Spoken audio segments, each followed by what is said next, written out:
Side 2 begins with The Afternoon. And while the first side of this album consisted of 4 singles, each tied together by a general concept, this side consists of 3 sections, each comprising of 2 songs. The first half of this one titled Forever Afternoon, and in brackets, Tuesday? Originally titled Tuesday Afternoon, the name of which still remains in the lyrics themselves, this song was sung and written by lead vocalist and acoustic guitarist Justin Hayward, who apparently composed this track while visiting Lypiat Park just near Stroud in Gloucestershire on, of all times, a Tuesday afternoon. He, his brother, and mother would actually visit the park during his childhood. That sense of nostalgia and childlike naivety and innocence would seem to mark an influence on this song in particular. Starting off with a good old mellotron played by Mike Pinder, accompanied by Justin's guitar and quiet hi-hat or cymbal of Graham Edge's drums, Justin sings about chasing away clouds, drawing near trees, and hearing gentle voices. So, a typical spring day here in jolly old England. Then we get to the chorus, which I think is one of the best moments of this album alone, just from how joyful and happy-go-lucky it is, especially emphasized by Justin's lyrics. Looking at myself, reflections of my mind, just the kind of day to leave myself behind, and gently swaying through the fairyland of love. It calls to mind the feelings and memories of walking alongside a nearby park, or maybe even the countryside, perhaps bringing the dogs as well. It is such an English track, I gotta love it. Not to mention that soothing flute by Ray Thomas, and it's a musical beauty. As much as I love Nights in White Satin and Forever Autumn, this is quite an underrated song that features Hayward's vocals and songwriting. It's simple, pleasant, and a very easy listening track that's bound to put you in, hopefully, a very good mood. Then, after a little orchestral interlude, we get to the other half of the afternoon, in brackets evening, then time to get away, where things get a bit more slow and solemn once more, as John Lodge takes the lead singing once more, while the other members back him up with their own harmonic vocals.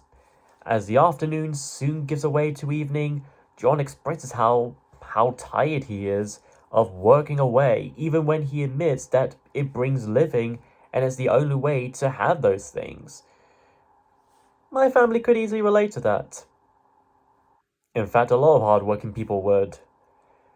In the chorus, he declares that it's evening and it's time to get away, definitely driving home the concept of hours counting by, like a modern version of Dance of the Hours, minus the dancing hippos, ostriches, alligators, and elephants. You see where you're at, and it doesn't really hurt you, so it can't be that bad. Offering a bit of hope and optimism that you can make it through the hardships of day. Next, we find ourselves in the evening itself with The Sunset, where it seemingly starts out all bright and cheery with the strings and twinkling sounds, but then about 25 seconds in, it soon takes quite a turn in mood, as we hear the lonely sound of some rather unique and exotic sounding drums just before Mike Pinder steps in to sing about the sun going down and all the clouds frowning, mostly because they're upset that the sun didn't pay them any salary before setting. Then the sun itself is re-energized by the sun's rays every day. Basically, the sun offers caffeine for our little blue planet. Go figure. And then there's that instrumental chorus, where the strings play once more along with Ray Thomas's little flute, giving off this Arabian, Moroccan, or Middle Eastern vibe. It's almost hypnotic and entrancing in a way. Bit like Trust in Me from Disney's Jungle Book, which, funny enough, came out the very same year as this album. And that's 2 Disney references in a row I referenced directly after each other. We then transition over to the other half of the evening, twilight time. No, it's not time for the Princess of Friendship, and thankfully not time for Stephanie Meyer veggie vampires and werewolves. But instead, it's time for Ray to play piano to brighten up things back up a bit, as well as taking over lead vocals, while drummer Graham Edge, Mellotron player Mike Pinder, and bassist John Lodge and guitarist Justin Hayward all offer backing vocals in addition to their own usual respective instruments. Here, John sings about nearly all sorts of imagery one may likely see during a very late evening, such as veils of deepening gloom, fantasies striding over colourful skies, nightingales playing a dark mellow phase, and building castles in the air. I guess he would be a pretty big fan of that Laputo Castle in the Sky film. I like that film as well. Bats take to wing like puppets on a string, which sounds like a crossover of Batman and Pinocchio. I mean, he does have supervillains based on Wonderland characters in his rogues gallery. This wouldn't be too out of place. This is one of those tracks that manages to sound both upbeat and downbeat at once at the same time, most likely due to it being played on a minor key. This honestly does seem to fit well with the evening motif, this moment of time between the brightness of day and the darkness of night. And so our album finally comes to an epic conclusion with The Night, and possibly the most well-known song in this album, if not all of the Moody Blues discography, Nights in White Satin. To me, it's this song that truly marked the change of direction in rock history, the true birth of progressive rock and symphonic rock. And this was before the likes of Space Oddity by David Bowie, King Crimson, Yes, and even Pink Floyd's Echoes and the Dark Side of the Moon. They and you have to owe to the Moody Blues and this song right here. And it comes from the genius of who else but Justin Hayward, who had apparently first begun writing this track back when he was about 19 years old, the title of which was inspired by a particular gift that his then girlfriend gave him, bedsheets made out of, what else? Satin. And considering his date of birth, this must have been about late 1965 or early 1966, so he would have composed this in advance before the concept of this album might have probably been first conceptualized. Impressive, wouldn't you say? The music itself and its lyrics do definitely feel like we've just begun drifting through this strange yet comforting dreamlike realm after we've eventually fallen asleep, somewhere infinitely far beyond the boundaries of reality and maybe even beyond the wildest of our fantasies. Yes, it's still technically a love song, with the classic "I love you" line repeated more than once in each and every chorus, but as a universal theme, love could have many meanings and levels.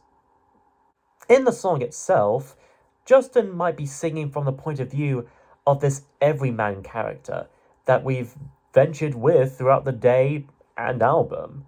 With the night finally having come, he goes to kip in bed under the quilts of satin weave, thinking about letters he had written, possibly for his love, yet never meaning to send. I could assume they're just angry letters that were made to vent his frustrations. Gotta let them out somehow. He has always missed her beauty with those before, but what the truth is, he can't even say anymore. He apparently has severe memory loss.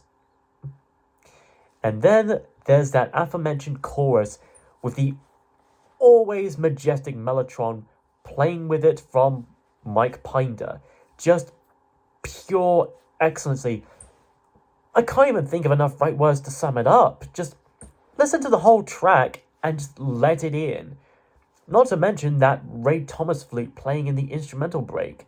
it wouldn't sound out of place in the Court of the Crimson King album.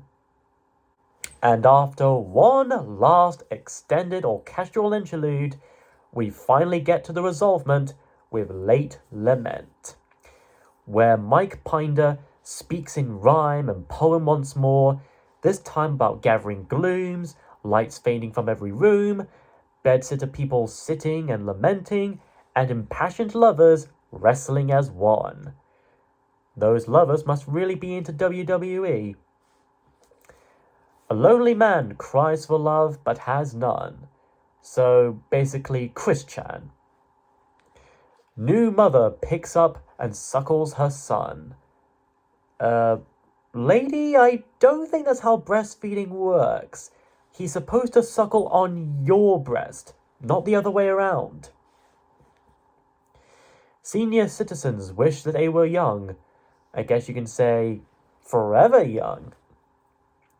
Then, of course, we bookend things properly with a repeat of the cold-hearted orb rhyme, then an orchestral climax, and finally a gong being struck, now being played forward as normal, as if the cycle of day and night is starting over and never really truly having an end. Along with A Day in the Life from Beatles Sgt. Pepper, this certainly has one of the best albums in any album in 1967. And so, that was Days of Future Past by the Moody Blues. And this album is fantastic. From the very start to the very end, I honestly don't know where to begin with this, or even when to begin. The way the rock band and the orchestra sag and flow from one to the other and back again, even playing together, is just beyond seamless. The range of moods to symbolize the various times of the day and night, and of course, that payoff with Nights in White Satin is musical heaven. I know I often praise nearly every album I reviewed so far with these 100 episodes, but this one right here is definitely worth a special place. A band like the Moody Blues and an album like this are why we not only have classic bands like King Crimson, Pink Floyd, Yes, Genesis, but also modern bands like Radiohead, Porcupine Tree, and Marillion. Whether you love classical orchestral music, 60s rock music, progressive rock, art rock, psychedelia, or mix thereof, a diverse taste in music in general, I have no doubt you would probably be thrilled by this timeless masterpiece of an LP.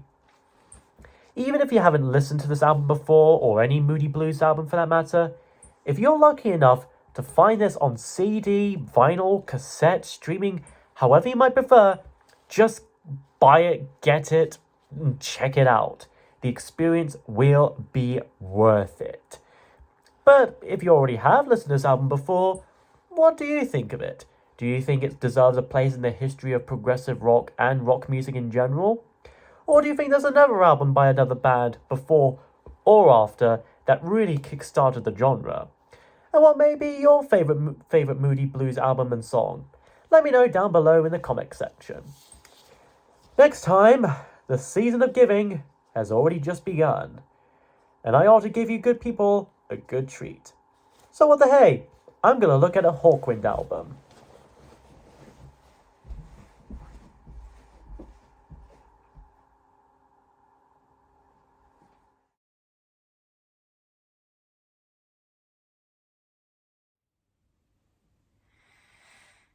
Breathe deep the gathering gloom.